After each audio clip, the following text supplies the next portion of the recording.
자, 여기 보면 15세기 최첨단 천문학 수준 칠정사 내편과 외편 관련된 내용을 강조할게요.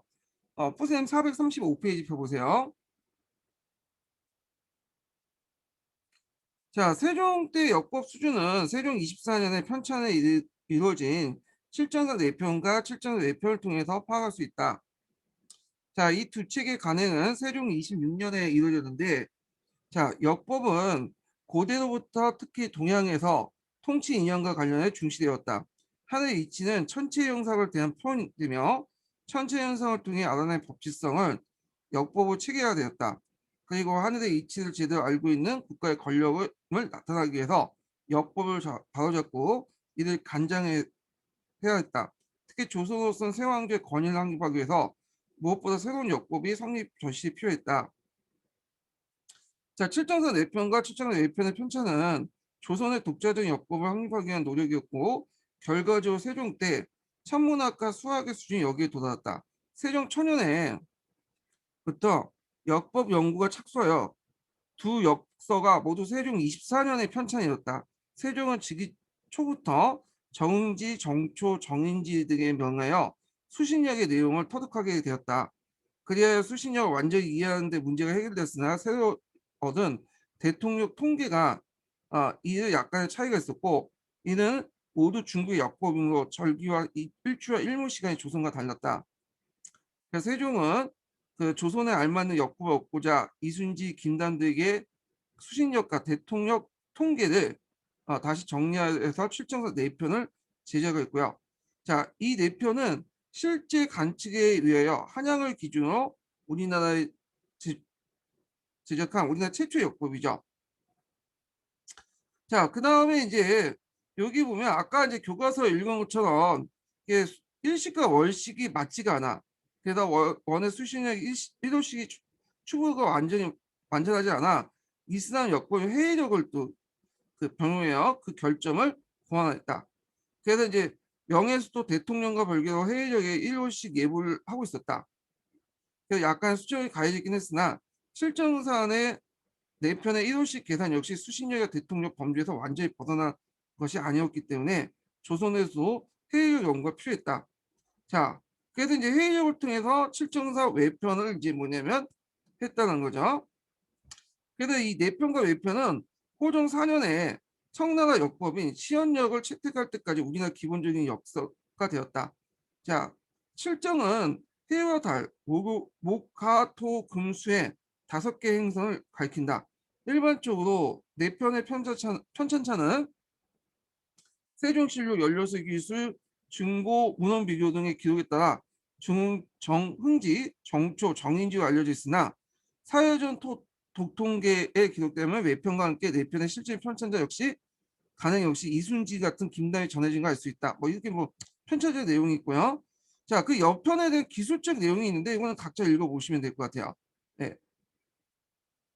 그래서 이제 그 요컨대 칠정사 내편과 그다음 칠정사 외편의 편찬은 당시 가장 첨단의 역법으로서 원나라에 도입된 수신력을 15세기 조선의 천문학자들 한양의 위도의 기준에 또 제조하는 데 성공함을 의미한다. 또한 조선은 한양의 기준으로 일식, 월식을 비롯한 천체 운동을 계산하여 예측할 수 있는 수준에 도달하고 있었음을 의미한다. 그래서 이제 두 가지 의미가 있죠. 예, 우리나라 기준으로 해갖고 만들었다는 거. 그다음에 어, 이건 이제 일식과 월식을 한양의 기준에 따라 정확하게 측정할 수 있었다. 뭐 이런 내용들이고요. 자, 그 다음에 이제 15세기 때 밑에 이제 세 번째 단락을 보세요. 자, 세종 때에는 입 밖에 간이, 구포, 혼이, 혼상, 작용, 안구일구, 해시계, 후대형 모시계, 별시계 등 많은 천문 관측 기구들 제작하여 경해도에 2대 설치했다. 자, 추우기는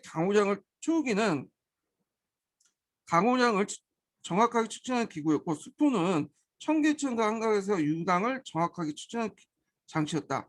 두 장치는 또 모두 강수량과 하천의 수량을 과학적으로 측정한 세계 최초의 기구였다. 자, 그래서 이와 같은 세종 때 과학기술 수준이 높았던 원인은 세종의 어떤 위대한 영도력, 농업 생산에 대한 고민, 민본주의와 왕도 사상을 토대로 유교적 사상의 수준 등을 요인을 들 수 있다. 자, 그래서 이제 그 훈민정음 관련돼 갖고 한번 연결시켜서 이제 좀 얘기를 하고 있고요. 자, 근데 이제 이 조선 초기의 가학이 그때 갔으면 좋겠는데 이 세종에서 이제 세조도 넘어가면서 이제 뭐냐면 쇠퇴하기 시작해요. 그냥 살인대 어떤 집권하고 관련돼 있는데 참 안타까운 거죠. 자, 뭐 그런 것도 있는데 이거는 이제 각자 이제 뒷부분 읽어보시고요. 자, 그러면 이제 다시 의학 관련된 내용을 좀 볼게요.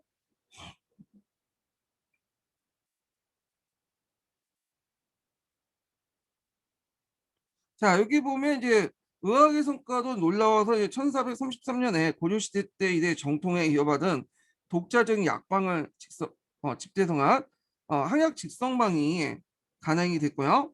1445년 세종 27년 중국 역대 의서를 수집한 의방 유치를 간행했고 되었으니 이는 실로 동양 최대의 의서였다. 그래서 1616년 강해군에 완성된 그 허준의 동의보감이 우리의 정통의 결정이다. 그래서 동의라는 건 동쪽의 의학에 대한 보감. 예. 그래서 이제 기록한 것들 정리한 글인데 이 동의보감은 우리나라의 이제 어떤 그 약재상이었고 그때 그때마다 이제 손쉽게 취할 수 있는 법들을 정리한 거예요. 그래서 인상 경험 같은 걸 정리했고 그래서 이거 동의보감은 이제 선조 때 이제 시작되었고 강해군 때 완성이 됐어요. 예. 자, 이 허준의 동의보감 관련된 내용이 교과서에 있으니까 한번 교과서 편집자를 한번 보충 자료 볼게요. 8페이지 펴보세요. 교과서 보충 자료.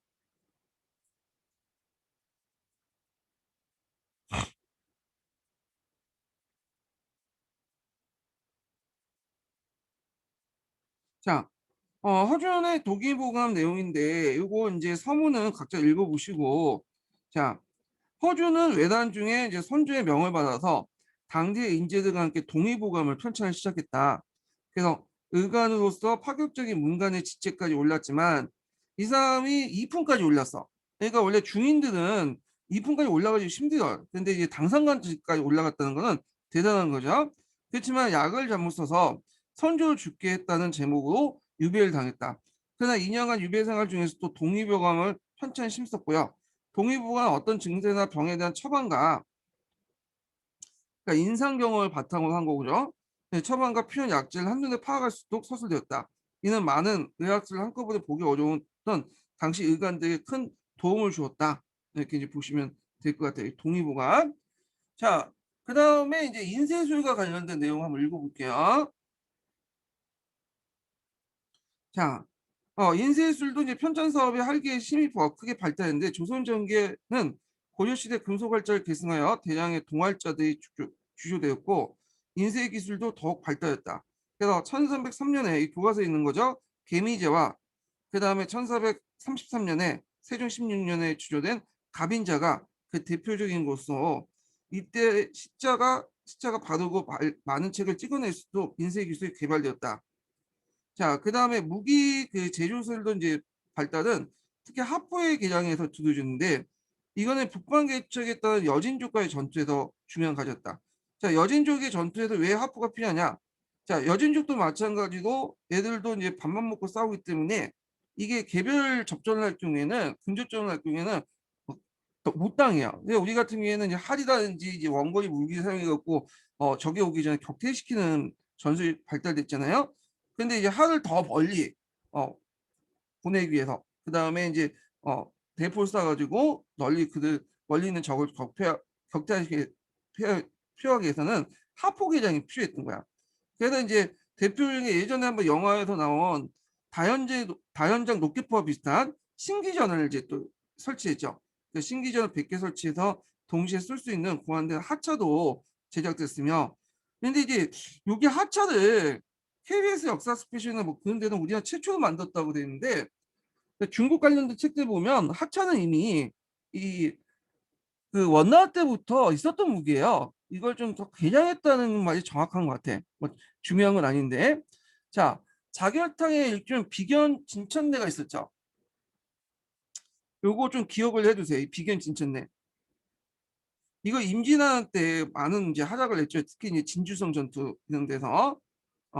그래서 이제 여기에다가 일종의 수영타워 비슷한 건데 여기에다 이제 쇠나 구슬을 넣고 여기다 심지를 박은 다음에 이제 뭐냐면 거기에다가 불을 붙이면 던지면 이게 이제 좀 있다가 터지는 거야. 근데 그 안에 있는 쇠파편이나 구리가 터져 나오면서 주변에 있는 입맛을 살상하는 용도로 만든 게 비견 진천대고, 요게 이제 뭐 진주성 등 임진할 때 많이 사용했던 그런 그 무기였죠.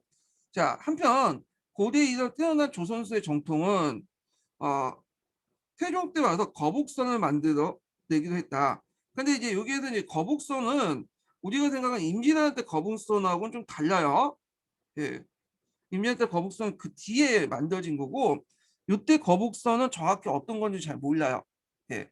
뭐 임진왜란 때 만든 거북선도 정확히 모르지만 요때는 하여튼 더 몰라. 기록이 남아있진 않아. 예. 기선이라고 하죠. 기선을 만들었다라는 내용이 있어요. 아마 이제 이 기선은 평상시 이제 전투함보다는 돌격함으로 많이 사용했어요. 임진왜란 때도 그렇지만 적이 진영이 있으면 진영을 무너뜨리는데 이 돌격선인 기선을 사용했거든요. 예. 근데 태종 때 만들었던 이 거북선도 아마 돌격선 일종인 것 같은데 정확하게 어떤 모양인지 어떤 용도인지는 아직 정확히 몰라요. 임진왜란 때하고 좀 다른 거다. 기억을 해두시면 돼요. 자, 그 다음에 문학과 음악인데 뭐 문학과 음악은 넘어갈게요. 관심 있는 분들은 보시고. 다만 이제 이때 이제 성종 때 그 동문선 정도는 기억해 두세요. 동문선은 종래의 유명한 시문을 선별한 그 수록된 대표는 전집이다. 이 정도만. 그래서 문선은 여러분도 알다시피 이제 중국에서 만든 책이죠. 위진남북주에. 네, 동쪽의 문선이다 해갖고 동문서라고 또 했고, 그 다음에 또 그 두 번째 달력 한글 창제 국문학의 획기적인 발달을 가득해서 세종 때 훈민정음을 통해서 뭐 용비어천가가 국문화 작품 호시가 됐고, 뭐 불교 가사의 원인 청강지곡 이런 것들 지었다. 뭐 이런 것도 있고요. 그 다음에 이제 뭐 시조 같은 거는 이제 넘어가시면 되고, 그 다음에 이제 음악은 좀 볼게요. 음악. 조선은 음악을 되게 강조했어요. 악을. 음. 왜냐면 이것도 이제 유교적 목적에 성리학적 목적에서 이제 강조했는데, 그래서 이 예와 악을 서로 연결시켰어. 얘를 이제 악을 통해서 얘를 양성시키려고 했거든요. 예. 이 대표적인 사람이 이제 세종 같은 사람이죠. 그러다 보니까 이제 세종은 그 음악에도 관심이 많았어요.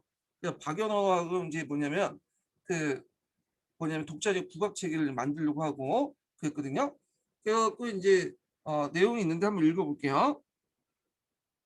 그러니까 음악은 원래 그 예와 악으로서 정치한다는 유교적 정치 인용으로 대단히 중시여겼으며, 조선왕조 음악을 간장하는 장악서라는 그 간청이 있었어요. 그래서 악기의 개장이나 악공의 훈련, 그 다음에 악률, 악곡의 정리 등에 깊은 관심을 갖고요. 조선의 음악은 세종 때 박연에 의해서 독자적인 국악 체계를 확립하게 이뤘다. 그래서 이 박연의 업적들이 되게 많아. 이 사람이. 그래서 이제 이 사람은 이제 우리가 이제 그 편경을 만들었죠. 편경이 음의 어떤 기준을 잡는 그거든요. 이 편경을 만데, 이 편경을 만든 기준을 가지고 후에 공법의 주척 있죠. 주척을 만들었어요. 그러니까 주나라 이제 음악의 기준을 잡기 위해서 편경을 만드는데, 요걸 주척을 이제 사용했죠. 그 기준을 가지고. 그래갖고 이제 있고, 뭐 그 외에도 아악 같은 거를 정비를 했고, 예, 향악도 정비하고 여러 가지 업적이 있어요. 이 사람은요. 예.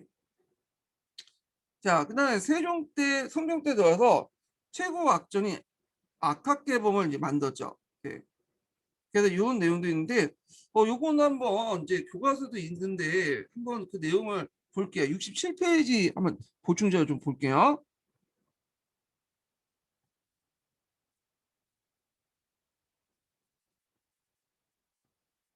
자, 67페이지 보면 어 여기 음악으로 백성을 다스리다 그래서 이제 있는데, 악학개범 그 밑에 있죠? 성종 때 만든 그 선문 내용이고, 자, 요 밑에 좀 볼게요. 자, 유교에서 예와 악의 정비는 꼭 질서의 안정을 의미한다. 예는 각자의 신분과 사회적 위치에 따라 지켜야 할 도리이며, 악은 예에 의해 질서가 유도해지도록 사람의 마음을 순화시키는 작용을 한다. 그래서 예와 악은 서로 밀접한 관련이 있다는 거죠. 자, 이래서 이제 이때 악에 대한 연구가 진행됐고, 성종 때 성현은 악학개범을 제시해서 편찬해서 음악의 원리와 역사, 악기를 정리했다. 자, 요걸 이제 보시면 될 것 같아요. 자, 그 다음에 이제 여기 예술의 발달 좀 볼게요. 자, 여기 예술의 발달은 이제 뭐 앞에 뭐 독자의 필법이라든지 이런 걸 넘어가고요. 그림과 관련된 내용을 좀 볼게요. 예전에 한번 객관식 기출문제 때 그림 관련된 내용이 있어요. 조선 전기 때, 조선 후기 때 그림의 전반적인 내용들 물어본 적이 있거든요. 그래서 요거는 이제 또 한등급에서 또 많이 물어보니까 어 한번 좀 아까 읽어볼게요. 요 강독 내용을 이제 관련된 내용을 한번 읽어보겠습니다. 자, 읽어보기 전에 70페이지 잠깐 펴보세요. 고충자료. 자, 여기 보면 조선 전기 때 이제 그 15세기, 16세기 때 이제 뭐냐면 미술과 관련된 내용 볼게요. 자, 조선에서는 양반이 지배층이 자리 잡았으며 양반의 취향이나 가치가 반영된 문화가 발달했는데 양반 자신이 마음과 학문 세계를 표현한 산수화나 사군제도 그렸다. 그래서 조선시대 때는 이제 그림을 양반도 많이 그렸고요. 그 다음에 도화서라고 해가지고 그 하원들 있어요. 전문적인 하원들. 예. 그래갖고 이 사람들은 이제 그림을 그렸죠. 그래서 되게 학풍이 두 개로 나눠져 있어요. 그래서 그 해화를 담당한 전문적인 하원들이 그린 도화선에서 그린 하품과 그 다음에 양반들이 이제 산수화나 이런 것들 문이라고 하죠. 이런 것들 그린 것 두 가지 하품을 나누는데 15세기 때 내용을 볼게요. 자, 대표적 15세기 작품은 안견의 몽유도운도죠. 요거 많이 나오죠. 시험 문제에 하는 거면 많이 나오는데 이 몽유도운도는 뭐 내용이냐 보면 자, 몽유도운도는 꿈속의 도원을 논일다는 뜻으로 알 수 있듯이 안평대군의 꿈을 바탕으로 1447년에 안견이 그린 것이다. 자, 이 그림은 안평대군이 쓴 제목과 표제시, 그림의 내적을 적은 발문 등이 앞뒤로 장식되었다. 자, 여기에서 이제 김종수나 신숙주, 서교조 등이 집현전을 중심으로 당대를 주름졌던 문인 20명에게 감상을 부탁하여 받은 글씨와 문장을 함께 덧붙였다. 자, 조선시대 대표적인 걸작의 하나인 몽유도운도는 원본은 일본 현재 그 대리대학교 이제 델리대학교의 도서관에 소장되고 있다. 그죠? 그다음에 강의안의 고상간수도가 있어요. 그래서 이제 이 강의안 고상간수도도 이제 한능검에서 자주 나오는 그림 중에 하나인데 어떤 사람이 이제 뭐냐면 어떤 그 풍경을 보면서 고뇌에 찬 그런 모습을 그린 거죠. 그래서 여기에는 성리학 외에도 도교와 노장사상 분위기가 반영이 됐어요. 그래서 산수와 인물을 표현했다는 거. 어.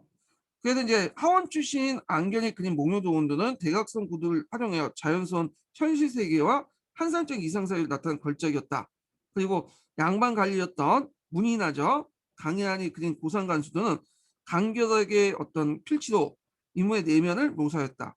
자, 16세기 때는 성리학을 되게 강조했던 시기잖아요. 예, 성리학 중에 산인 분위기가 반영돼서 선비의 어떤 정신세계를 표한 사군자들이 유행했다는 거. 그래갖고 뭐 이정의 대나무 그림이란지 어몽룡의 애화 그림 이런 것들이 대표적이었다. 예. 그래서 이제 15세기 학풍과 16세기 학풍 관련된 내용 있고요. 자, 그러면 이제 관련된 내용을 이제 한번 한 통해서 읽어볼게요. 자, 여기에서 여기까지 내용을 한번 읽어볼게요. 예. 요게 이제 예전에 기출 관련된 내용이야. 여기까지.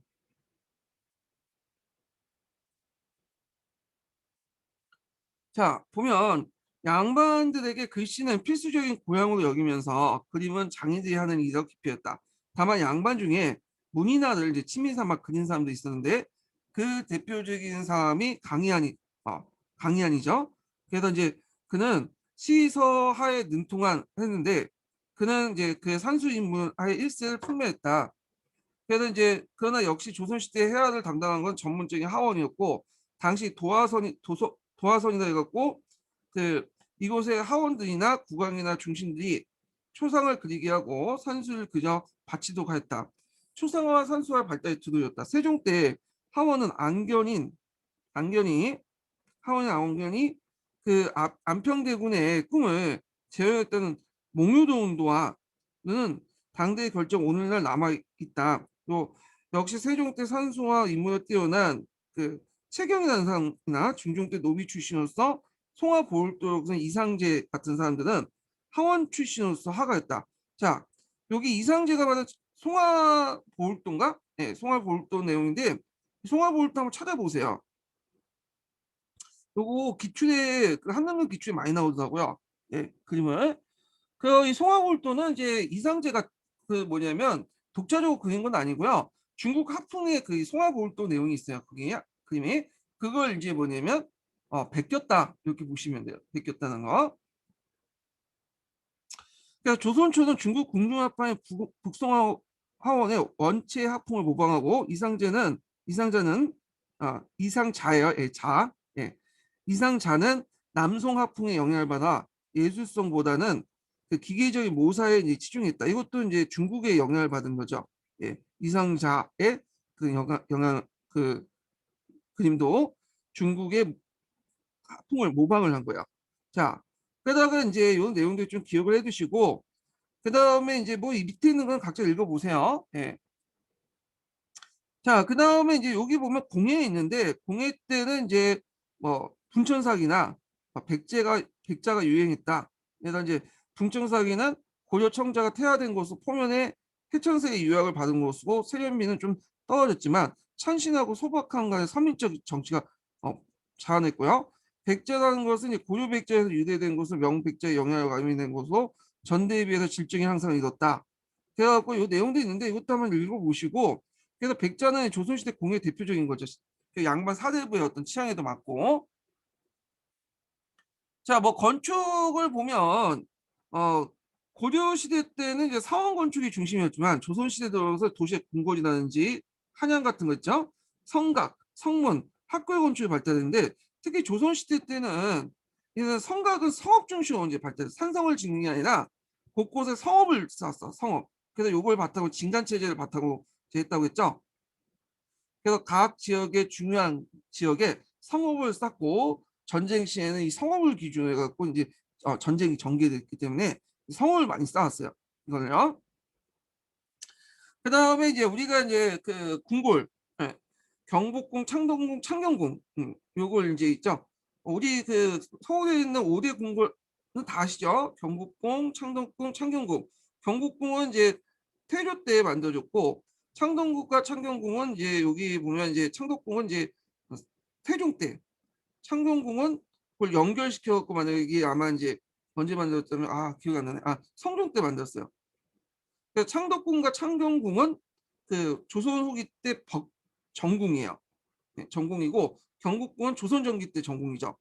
조선 전기 조선 후기 때는 경복궁은 이제 임시한 때 불타왔었고 대원군 때까지 복구를 안 했어. 그래서 이 전궁이 이제 뭐냐면 창덕궁과 창경궁이 되는 거예요. 예. 그런데 이제 조선 전기 때는 여기에 전궁, 여기에 이궁. 그러다가 조선 후기 때는 창덕궁, 창경궁이 전궁. 그다음 이궁은 경희궁이라고 이제 있죠. 경희궁. 이게 이궁이 되는 거고. 그다가 이제 여기에서 이제 플러스에서 덕수궁이 있어. 덕수궁은 이제 고종 때 행궁을 좀 더 확대시켜 가지고 만든 게 덕수궁인데 그래서 보통 이제 우리가 그 서울 안에 5대 궁궐하면 경복궁, 창덕궁, 창경궁, 경희궁, 덕수궁 이렇게 오죠. 경희궁은 지금은 이제 흔적만 남아 있어요. 요거는요. 예. 5개 궁궐이 있다는 거 뭐 상식적으로 좀 알아두세요. 그다음에 이제 그 서원의 유행으로 조선 특유의 서원 건축 형식이 발달했다는 거. 그다음에 뭐 등등 있는데 이건 각자 읽어보시고 자 그다음에 이제 조선시대 때 대외관계 관련된 내용을 이제 진행을 할게요. 자 조선시대 대외관계 하면 4대 교린이죠. 4대 교린 딱 한 네 글자로 합치면 4대 교린인데 4대라는 것은 큰 나라 섬기는 거야. 네, 중국과의 어떤 거고 교리라는 것은 이제 이웃나라 평화롭게 지내는 거죠. 그래서 여진족이나 일본이나 이런 등등 이런 나라들과 이제 관계를 교린 관계라고 해요. 예. 자, 그래서 이제 이 4대 교린과 관련된 내용들을 이제 보는데 자, 이 4대에서 제일 중요한 건 교린과 4대 중에 제일 중요한 4대죠. 4대는 우리가 필요하기 때문에 하는 거야. 그러니까 우리나라에서 이제 여러 가지 중국부터 선진 물자나 경제 교류를 하기 위해서 이렇게 이제 4대 정책을 했던 거고 근데 교린이라는 것은 우리가 필요하진 않지만 얘네들과 뭐냐면 나쁘게 지낼 경우에 우리가 이제 여러 가지 피해를 입기 때문에 침략을 받고 약탈을 당하기 때문에 어느 정도 관계를 유지할 필요가 있기 때문에 한 것이 교린이에요. 예. 그래서 이런 4대 교린을 중심으로 진행이 있다. 그리고 이제 조선 전기 때는 이제 4대 대상이 명이었고 조선 후기 때는 청해였죠. 이렇게. 그 4대 교린과 관련된 내용을 한번 교과서에서 이제 내용에서 찾아서 한번 볼게요. 보충자료 84페이지 보세요.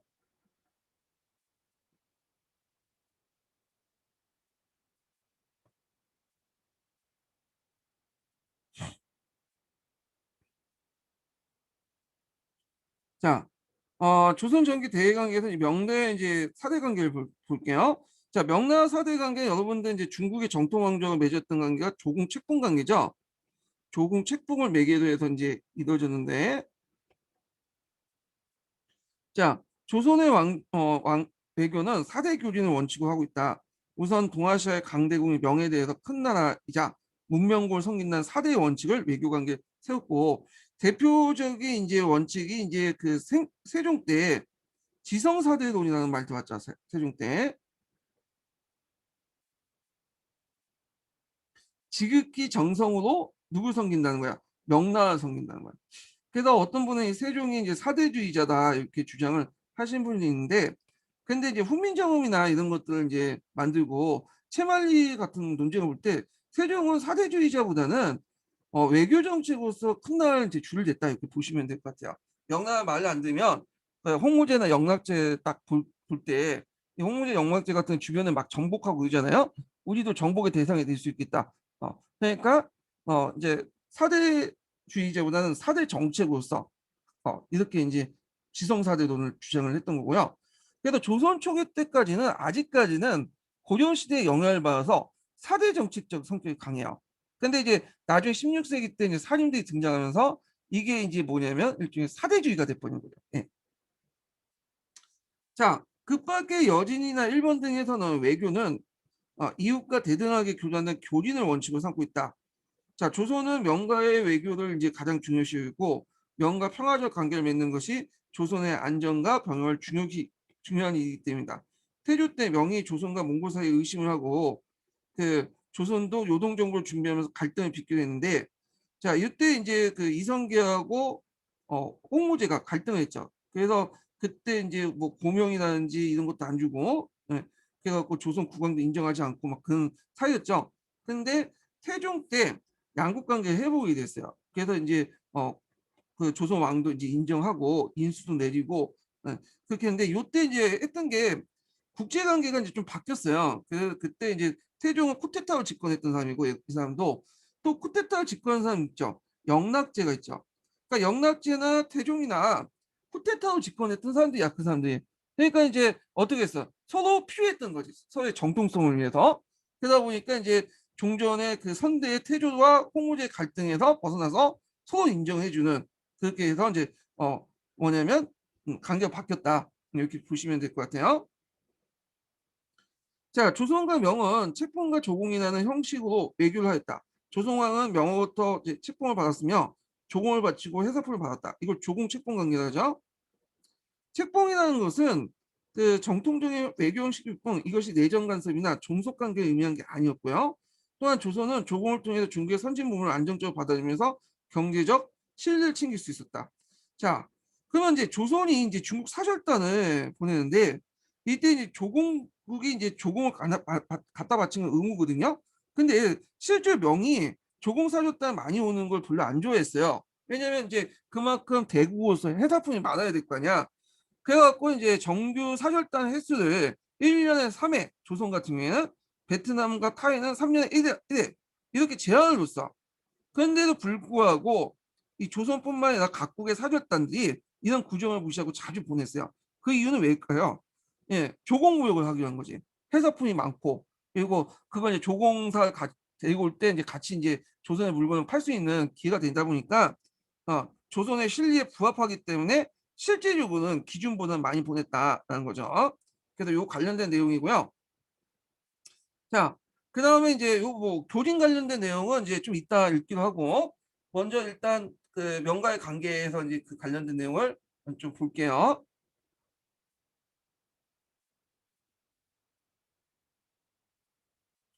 자, 조선건국의 주체 세력들은 고려 말 원만 고치의 대륙 정세에 처하여 친명 반원 정책을 주장했던 사람입니다. 따라서 조선건국 이후에 친명 사대 외교는 계속 유지되는데 태조는 즉위 직후에 명에 대해서 새로운 왕조를 개청할 걸 승인해 줄 것과 조선과 한영 중에 국호를 택해 줄 걸 요청했다. 이는 왕조 개청에 대한 국제적 확인, 그러니까 지지를 얻어내기 위한 정치적이었다. 왜냐하면 중국부터 어떤 지지나 어떤 확인을 받아야지 국내에 어떤 정통성을 마련할 수 있죠. 자, 이런 것들이 이제 뭐 군사 정권에서 우리나라를 보이죠. 그래서 쿠데타를 짓거나 뭐 전두환이나 박정희가 맨날 같은 데가 어디야? 미국이잖아. 미국한테 왜 가겠어요? 미국부터 승인받기 위해서. 그래야지 자신의 어떤 정통성을 좀 확립할 수 있겠죠. 정부의 정통성을. 요거 비슷하다 보시면 돼요. 자, 이때 명은 고려 왕조의 역성을 승인하지만 역성혁명, 그러니까 조선에서 고려로 넘어가는 성이 바뀐 혁명을 승인하지만 그 여진 유민의 세환 문제와 세공 문제에 트집 잡아서 태조의 인정과 고문을 보내지 않았어요. 예. 그래서 이제 특히 여진 유민의 세환 문제인데 이게 뭐냐면 여진족들이 이게 이제 만주 요동이나 이제 만주 지역에 많이 살았잖아요. 예. 근데 여진의 유민을 누구로 할 것이냐, 조선으로 할 것이냐, 그 다음에 어, 명으로 할 것이냐, 누가 가나 이거 가지고 이제 조선 초기 때 많이 다퉜어. 조선 일정을 때 고려 때부터 여진 유민은 우리가 가난했다, 이런 거 있고 명은 아니다 하고 또 많은 여진 유민들이 여기 뭐냐면 또 조선 넘어왔어요. 그러니까 명나라는 이 여진 유민 또한 우리의 백성이기 때문에 돌려줘라 뭐 등등 해가지고 이것 때문에 옥신각신하다가 결국에는 태조에게 인장과 고명을 이제 보내지 않고 왕의 승계를 이제 보면 공식적으로 승인하지 않았죠.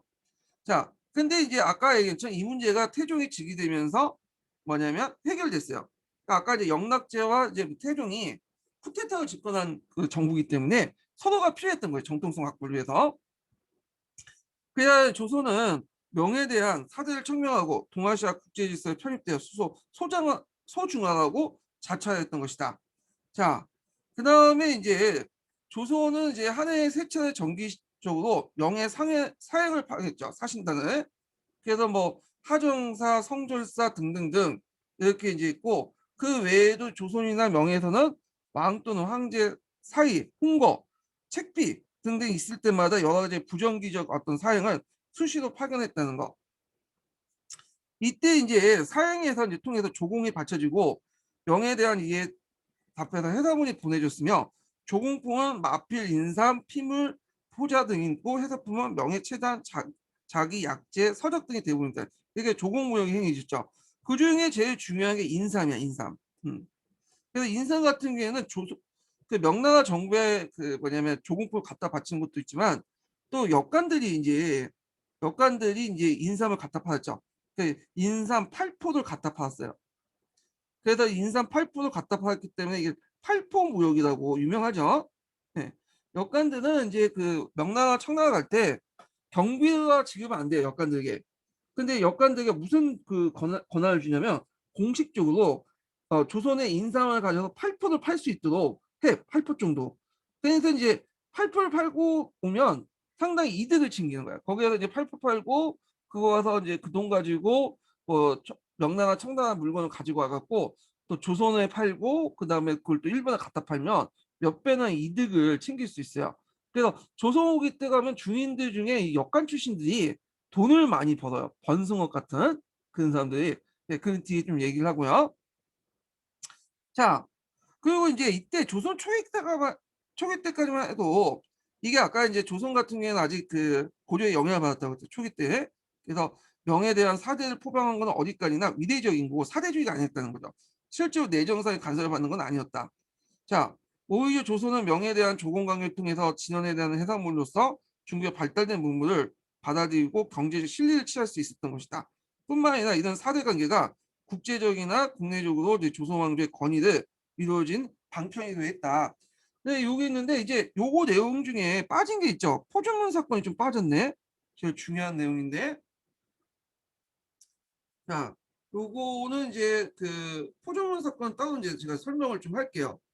이 포존물 사건은 예전에 이 정도전 관련된 문제가 나올 때 한번 나왔죠. 잠깐만요. 기본 강의, 네, 기본 강의 시간 때 정리했는지 모르겠는데.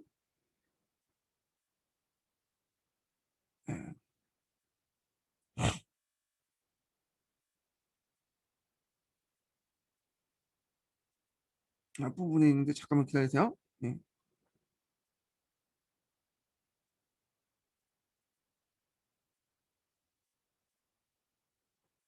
자, 여기 보면 이제 그 포존물 사건이 있어요. 이거 좀 기억을 해주세요. 포존물. 이 포존물은 뭐 때문에 그러냐면 포존물이라는 것은 그 황제나 황제에게 올리는 이제 상소를 얘기해요. 예, 그래서 외교 문서를 포존문이라고 하는데, 자, 이 포존문의 글씨가 이제 주원장이 볼 때는 별로 못 받나 못 마땅한 게 있어요. 주원장은 이제 유명하게 이제 문자욕을 일으켰던 사람이죠. 이 사람은 자기가 이제 예전에 그 좀 천한 출신으로 이제 왕이가 됐던 사람이고, 그다음에 이 사람이 홍건적 출신이잖아요. 그다음에 그 도덕 적자라든지, 그다음에 또 중 출신이잖아. 빅강자라든지 이런 걸 별로 안 좋아해. 그래서 이것 때문에 요 글자 쓰면 이제 뭐냐면 막 사람도 죽이고 그러는데, 자, 우리나라에 그걸 잘 몰랐나 봐요. 그래서 그런 글자 썼다가 이제 홍모제가 열이받아갖고 그 당시 사신들 억류하고, 그다음에 요 책임자 정도전을 데리고 와라. 이 정도전이 뒤에서 다 주도를 했다. 이렇게 이제 얘기하죠. 아마 이제 이거 외에도 이제 그 주원장이 정도전을 별로 안 좋게 생각한 게, 정도전이 요동을 정벌하는 계획을 세우고 있다는 소문을 들었나 봐요. 그래서 이제 이 정도전 소환 문제 때문에 일어난 사건이 포전문이야. 당연히 조선 정부에서는 정도전 보낼 수 없죠. 그래서 아프다, 못 간다, 다른 사람 보내겠다 등등 해갖고 이제 있는데, 이 포전문 사건이 두세 번에 걸쳐서 일어났어요.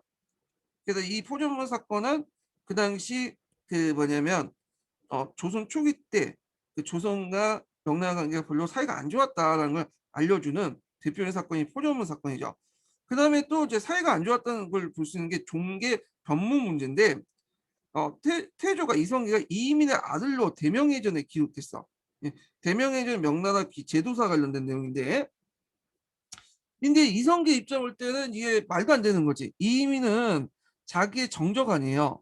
이민을 죽이고 자기가 집권을 했는데, 자, 그러니까 이제 이거 이제 삭제해달라 했는데, 그 중국에서도 이 사실을 알고 있었어요. 근데 삭제를 안 해. 몇 번 요청을 했는데도 불구하고. 왜냐하면 이걸 이제 외교적 카드로서 조선을 압박하기 위해서, 이용하기 위해서 이걸 삭제를 안 해준 거예요, 일부러. 그러다가 결국에는 이제 선조 때 가서야 이 오주 문제는 이제 곤쳤죠. 대명예전에 있는 잘못된 기록을 곤치게 돼요.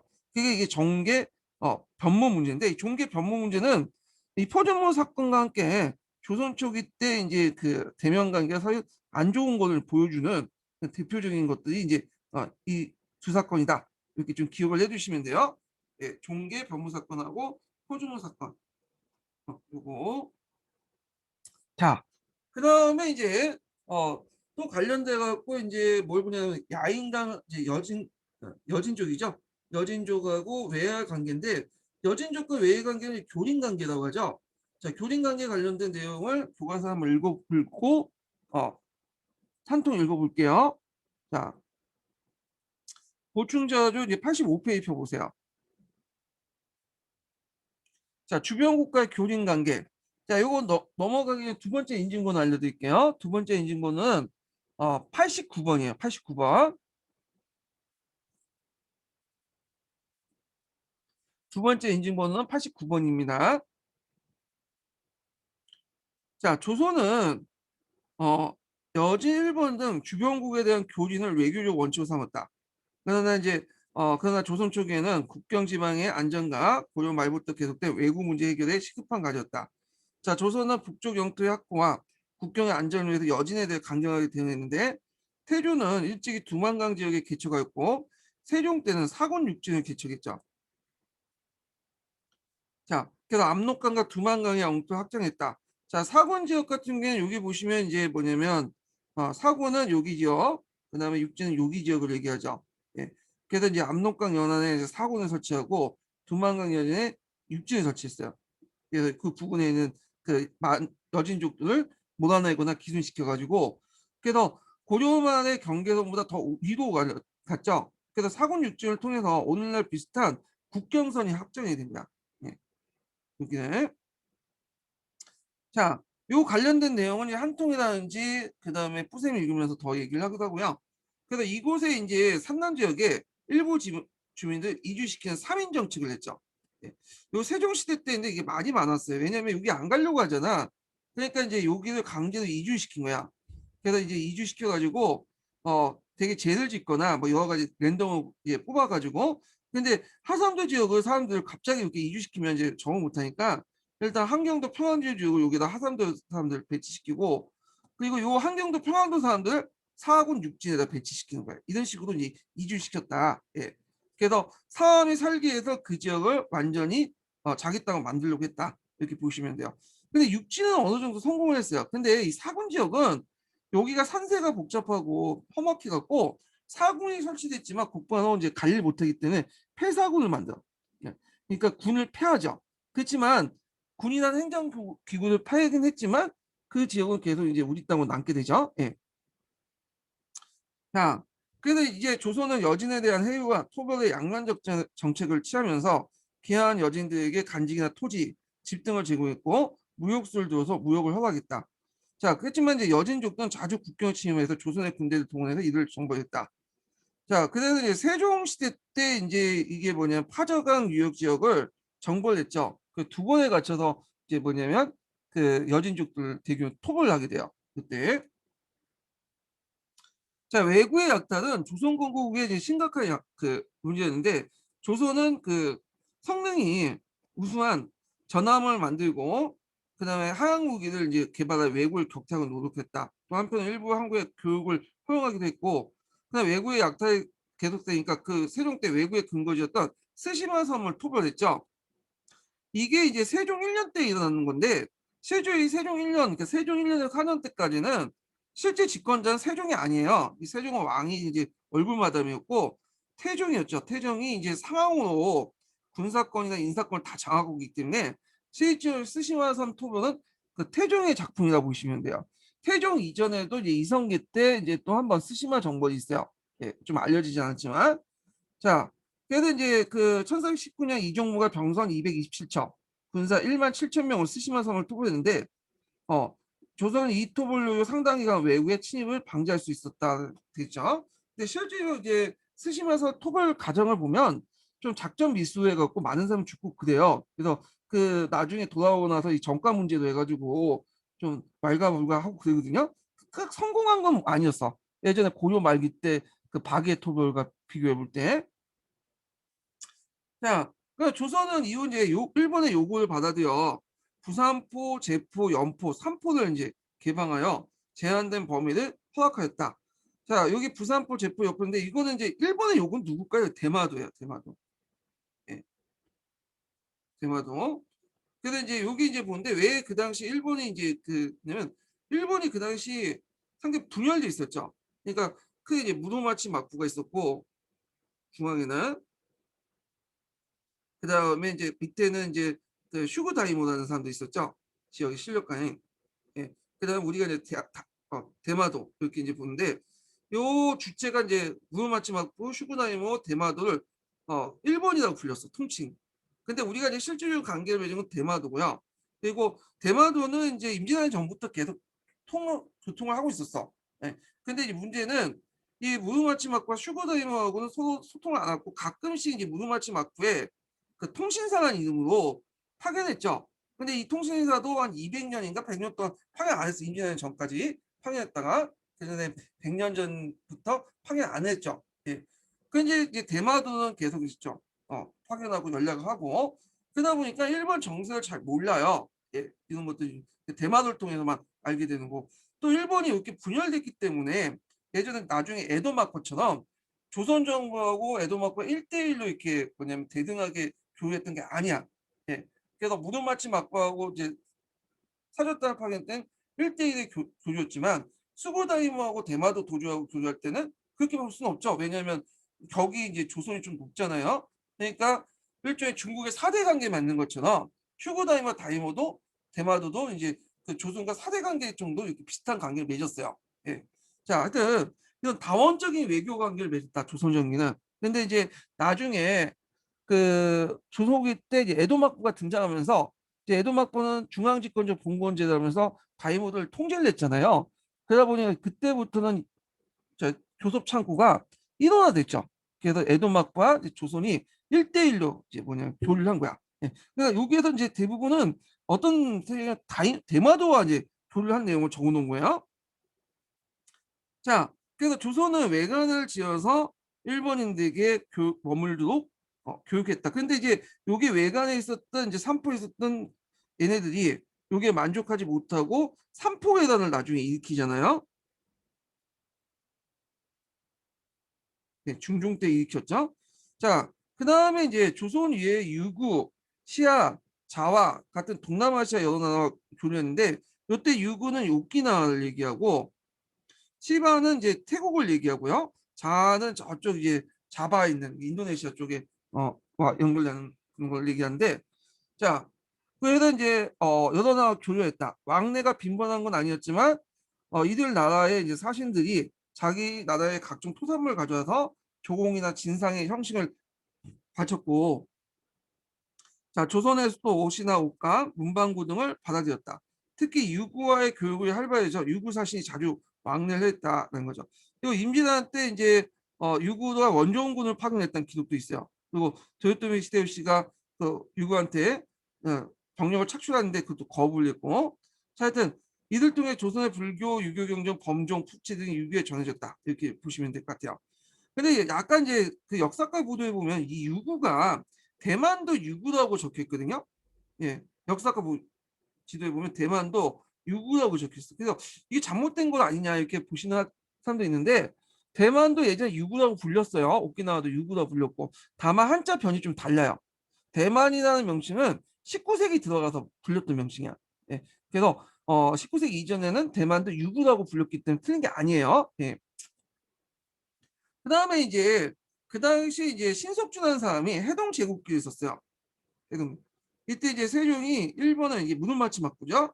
이때 단연 신석주가 성종의 명을 받고 편찬한 책인데 일본 본토 쓰시마 유구에 대한 내용이 담고 있어요. 그리고 여기 이제 뒤편에다가 이제 일본어, 오키나어 등등을 이제 발음 표시도 해놓고요. 예. 그래서 요거 해동 제국기는 하도 유명하기 때문에 꼭 좀 기억을 해주세요. 이 부분은. 자, 그래서 그 내용을 좀 볼게요. 아까 이제 조선시대 일본 교류는 이제 크게 세 개의 부분을 했죠. 무릎마치막고, 슈고다이모, 대마도. 근데 여기는 이제 무릎마치막고야. 예. 그래서 막부 중앙정부 중앙정부 교육이기 때문에 이제 나름대로 대등한 관계에서 이제 했던 이제 그 외교인데, 자, 하여튼 조선시대 일본과 교류는 중앙정부 막군 쇼군을 대신해서 쇼군을 비롯하여 여러 지방의 영주들과 통해 이뤘다. 이때 이제 다이모들 아까 슈고다이모나 대마도 이루어졌죠. 이는 지방 분권적 일본사의 특성과 관련됐다. 이걸 다원적 외교 관계라고 해요. 그러니까 그 조선시대 때 일본과 관련돼서 조선중에 이들을 보낸 사신들이 한성까지 올라오긴 했으나 임진왜란 동네 외관에서 교류를 이루어줬다. 그래서 조선전기까지는 이 외 사신들이 한성까지 올라갔다고 해요. 근데 이제 뭐가 문제냐면 한성까지 올라오면서 뭘 봐요? 그 당시 조선의 지리나 이런 것들 보고 넘어갔죠. 길이나. 그래서 이 외관, 그러니까 조선 외나 그러니까 일본의 사신이 올라왔던 그 길이 임진왜란 때 일본군의 북상 경로로 이제 이용하게 돼요. 그러다 이거 안 되겠다. 그래갖고 임진왜란은 동네 부산에서 외관만 했고 거기 일본 내려 가고 뭐냐면 한석까지 올라가지 마라. 그래서 이제 한석은 이제 뭐냐면 올라가지 못하게 하고 외관에만 부산 외관에만 동네 외관에만 딱 살도겠죠. 그래서 그 외에는 나가지 못하도록 했어요. 예. 자, 이름을 얘기를 하는 거고요. 자, 그래서 이제 요거 내용도 있고 그 다음에 그 뒤에 뭐 조선의 명가 그 조공 관계하고 조선 많은 왜 명을 파견했을까 비슷한 내용이니까 아까 이제 좀 각자 보시고 자 그러면 이제 야인과 이제 뇌 관계 관련된 내용을 이제 한번 읽어볼게요. 먼저 야인 관계 관련된 한국사 통일 내용을 읽어보겠습니다. 자, 신라의 삼국 통일 이후 우리 민족의 최대 과제가운데 하나는 북파 영토의 수복이다. 특히 고구려를 계승한 고려는 북진 정책을 국시로 삼아 이를 꾸준히 전개했으며 여만의 원명 고치기에 처하여 재차 북진을 시도한 바 있었다.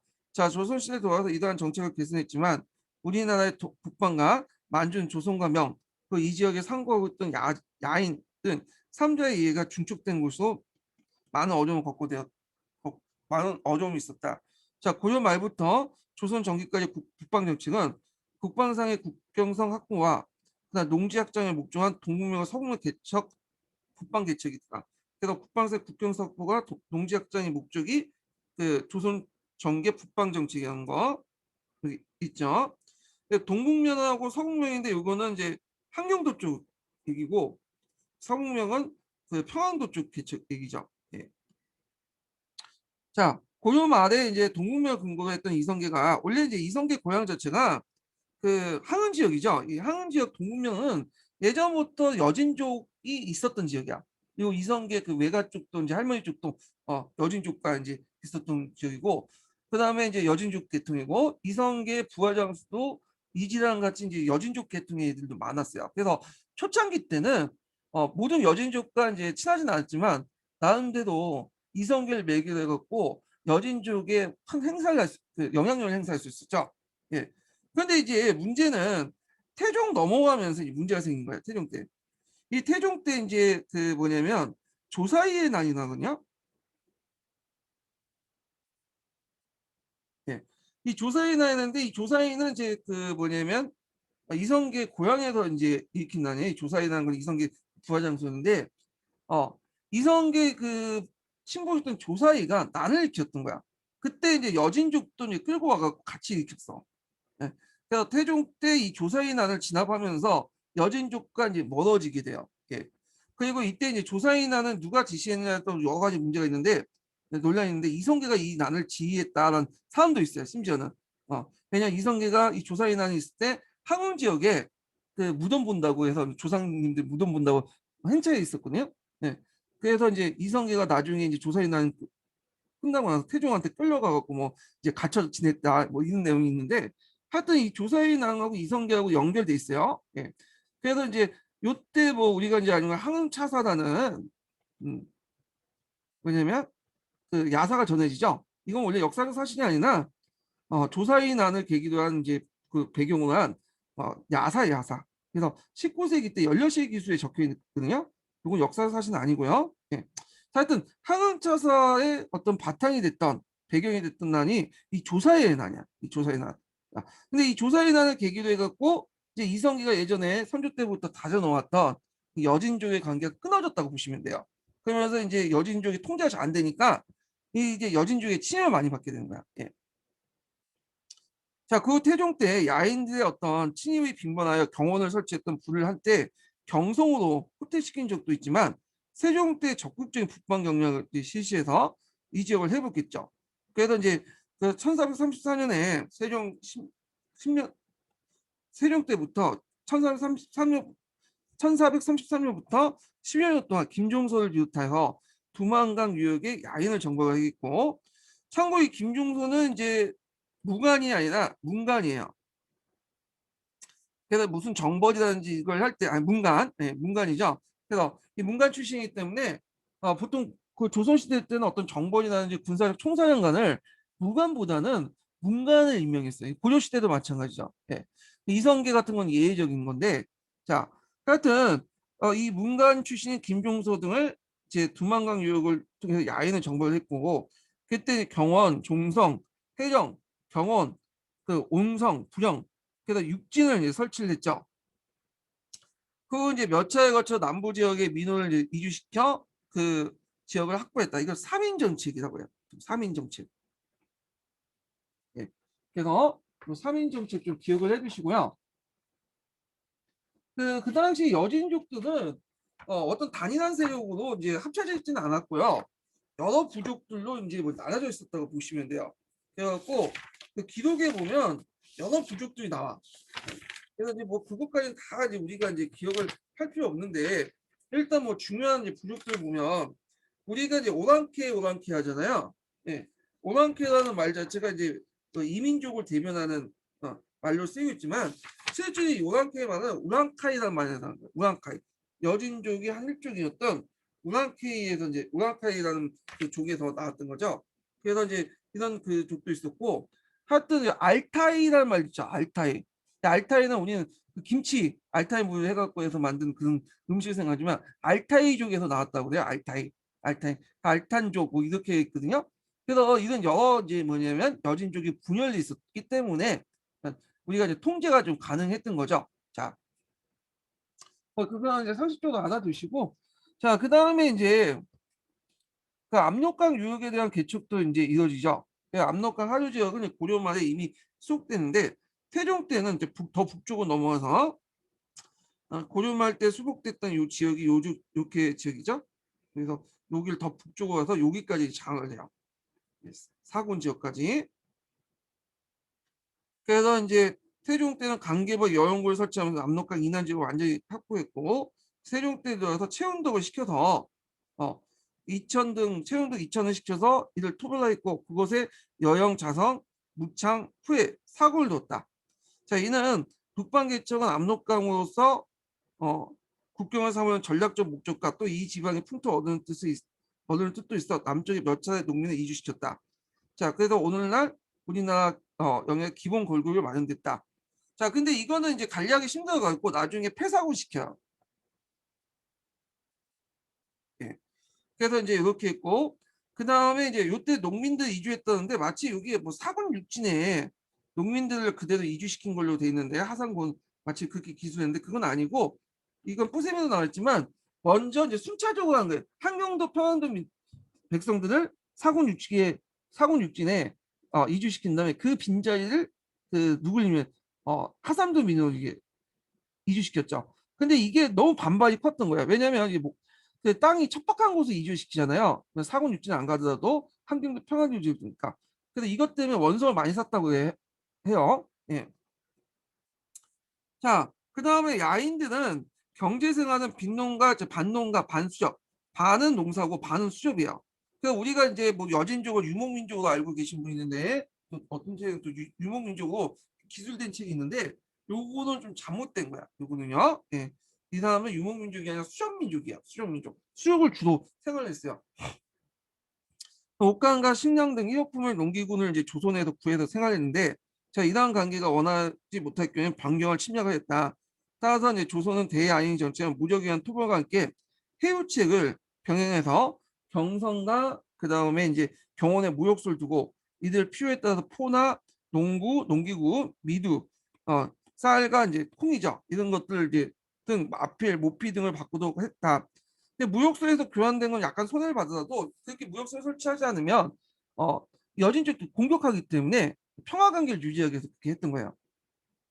일본도 이제 마찬가지고, 자, 그들의 유역자들, 그러니까 이제 여진 쪽의 부족장들이죠. 이는 기하를 권유하고 재경시 서울 와서 시인데 말이 재경시이지 얘네를 붙잡아도 이제 아들이나 이런 사람들 붙잡아갖고 일종의 임시를 하겠다는 거예요. 그래서 장려해서 전지, 가택, 신장을 내리기도 하였으며 조공하는 추장들에게 간직을 주었다. 자, 그러나 이들의 약탈은 근절되지 않았고 튼튼히 반란이 있는데 대표적인 게 선조 때 니탕계의 반란이 있죠. 여진족에다. 이 니탕계 반란은 성조 16년, 1583년에 일어났고 이때 이제 그 니탕계 반란을 진입했던 사람이 누구냐면 아, 그 신립장군이에요. 신립장군. 신립장군.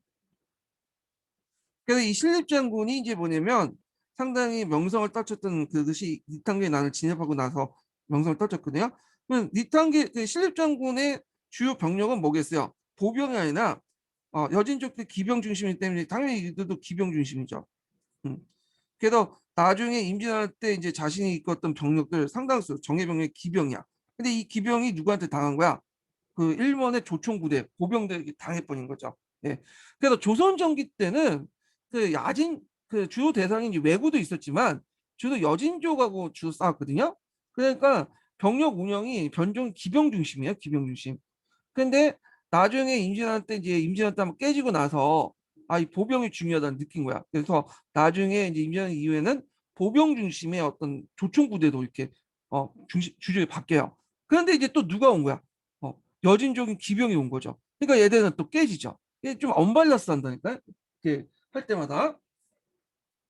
자, 그래서 이제 이렇게 한번 봤고, 그러면 사군 육진과 관련된 야인형 정책과 관련된 내용을 한번 그 포세미에서 한번 찾아서 볼게요. 자, 474 페이지 펴보세요. 474 페이지.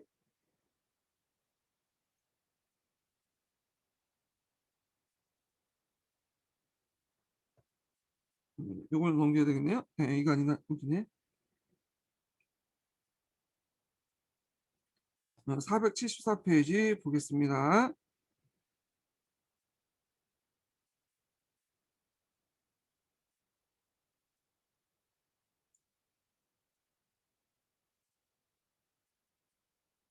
자, 북방 영토의 개척 관련된 내용 볼게요.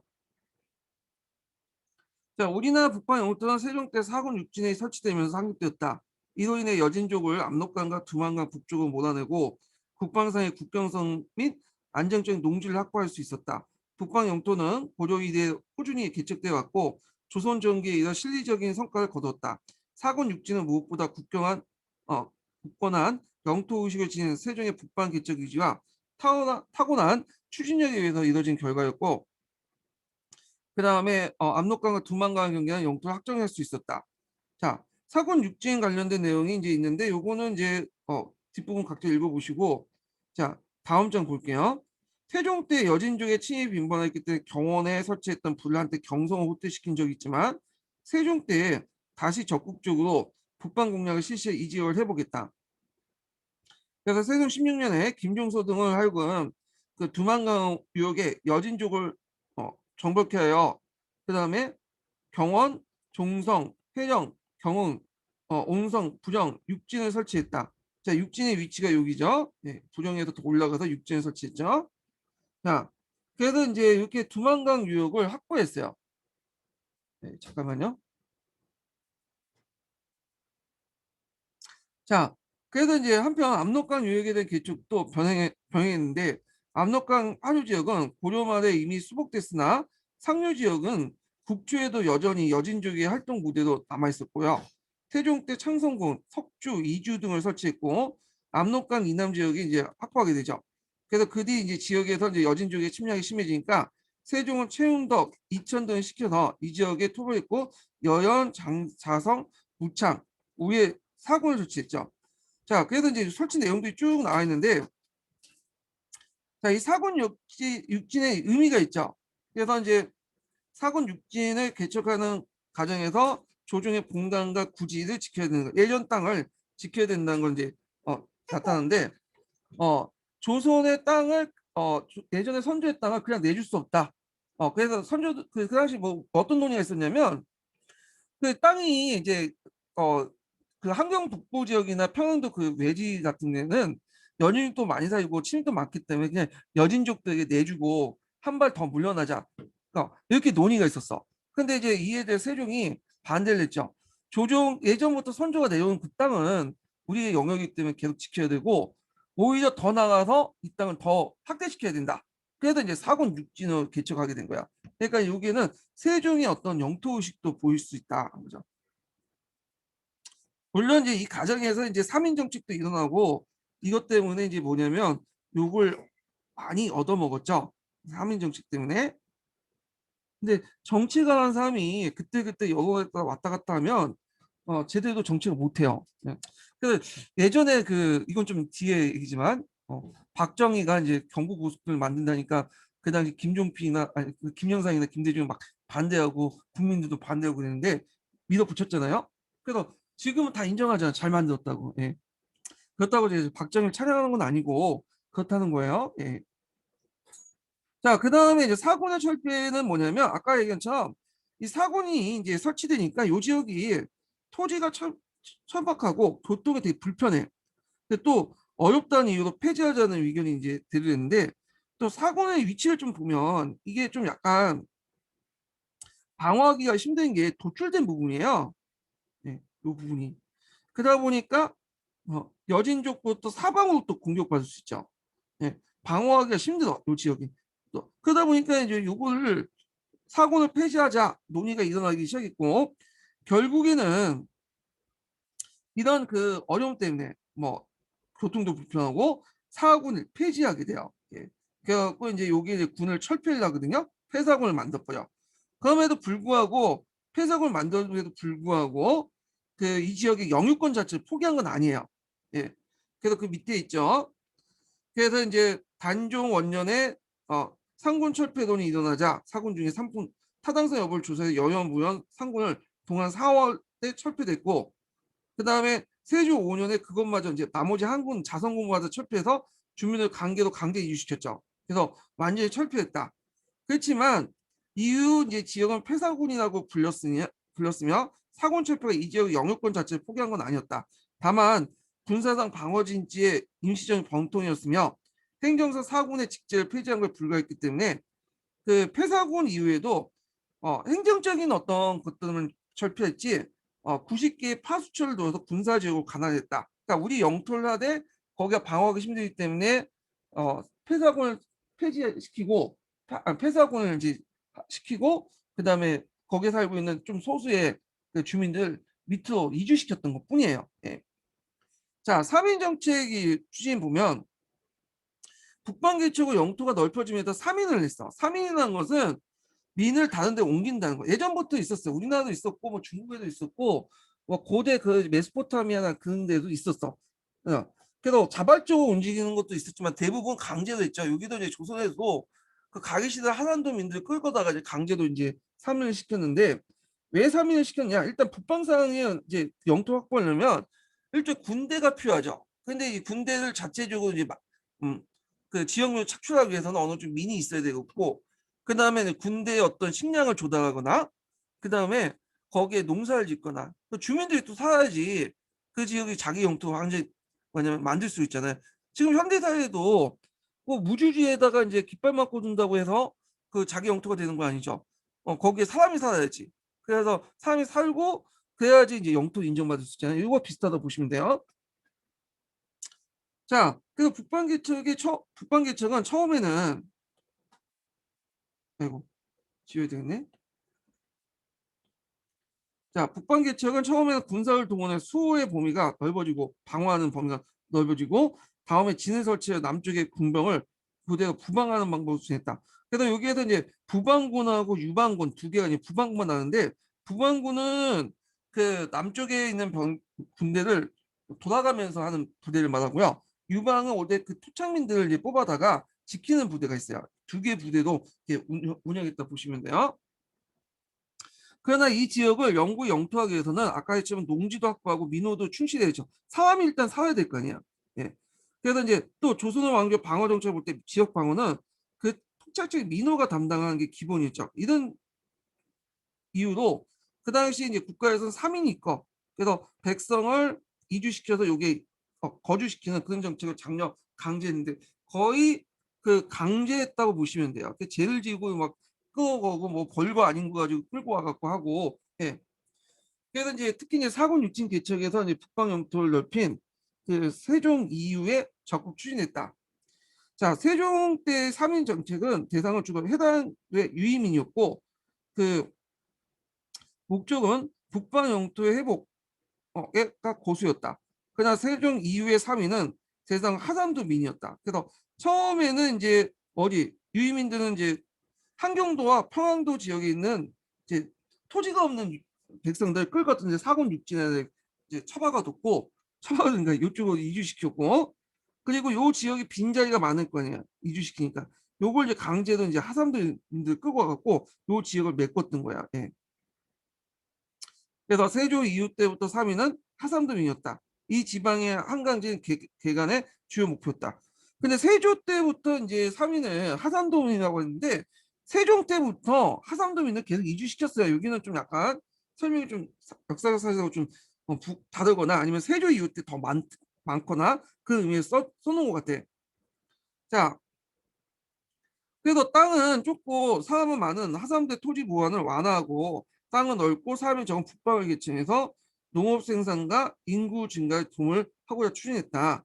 자, 그래서 이제 북방 개간은 국가적 대가업이었고 당초에 이 지역 주민들에게 면세와 복호 혜택을 주어 개간을 독려했으나 그거 충분하지 않다. 복호라는 것은 이제 뭐냐면 호에 부과된 그 여러 가지 그 부가물 있죠. 공락물이라든지 요역동원 이런 것들을 면제해 주는 거야. 예. 자, 그래서 농지 개간과 농토 확대를 위해서 더 많은 인구가 절시 필요했기 때문이다. 그래서 이제 이에 정부는 하산도의 민원을 북방 이거 또는 자원 같은 강제 방식으로 수행했고, 아울러 양만 사대부의 참여도 권장하고 강제했다. 그래서 양양 사대부 중에서 또 재를 집중한 강제도 이제 여기 보냈죠. 예, 가족 전체를 아예 다 보냈어. 자, 그래서 세조 이후부터 명시별 3인은 명시별 계층이었다. 그래서 그 내용인데 한번 읽어보시고요. 자, 밑에 좀 내용 볼게요. 그러니까 북방 개간은 점차 압록 두만 강교까지 넘어서 확대됐다. 개간의 진척과 더불어 성종 중반에 되자 한경도 평안도에서 빈부격차가 커지고 풍습이 각박해지는 사태가 지적되기도 했다.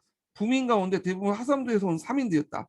그래서 하삼도 지역에 진행했던 농촌의 분화가 이곳에도 점차 사회 문제가 등장하기 시작했다. 그래서 원래는 처음엔 다 평등했는데 개간이하고 어느 정도 사회가 정책되니까 이제 토지를 많이 갖고 있는 사람과 안 갖고 있는 사람들이 차이가 나타나죠. 그리고 토지를 주로 많이 갖고 있는 사람들은 하삼도민이 많다. 왜냐하면 이들이 이제 발달된 농업 기술이나 이런 걸 가지고 있잖아요. 근데 이런 것들이 어떤 나중에 사회 문제가 됐다라는 것들이죠. 예. 뭐 이렇게 있고 처음에는 이제 뭐 간청이나 지주 그러니까 주도권이 이제 해당 간청 그러니까 국가적 사업이었는데 나중에 이제 주도권이 이제 그 지역의 해당 간청의 진 또는 지주나 농민으로 넘어갔다. 뭐 이런 내용이 있어요. 자, 이렇게 해서 이제 한번 사군 육진 관련된 내용들 봤고 다시 이제 한 통에 넘어가서 음, 갑자기 왜 이렇게 살림세로 넘어갔지? 자, 그래서 이제 외화 관계를 이제 관련된 내용을 볼게요. 요거는 좀 쉬었다 할게요. 요 부분은요. 네.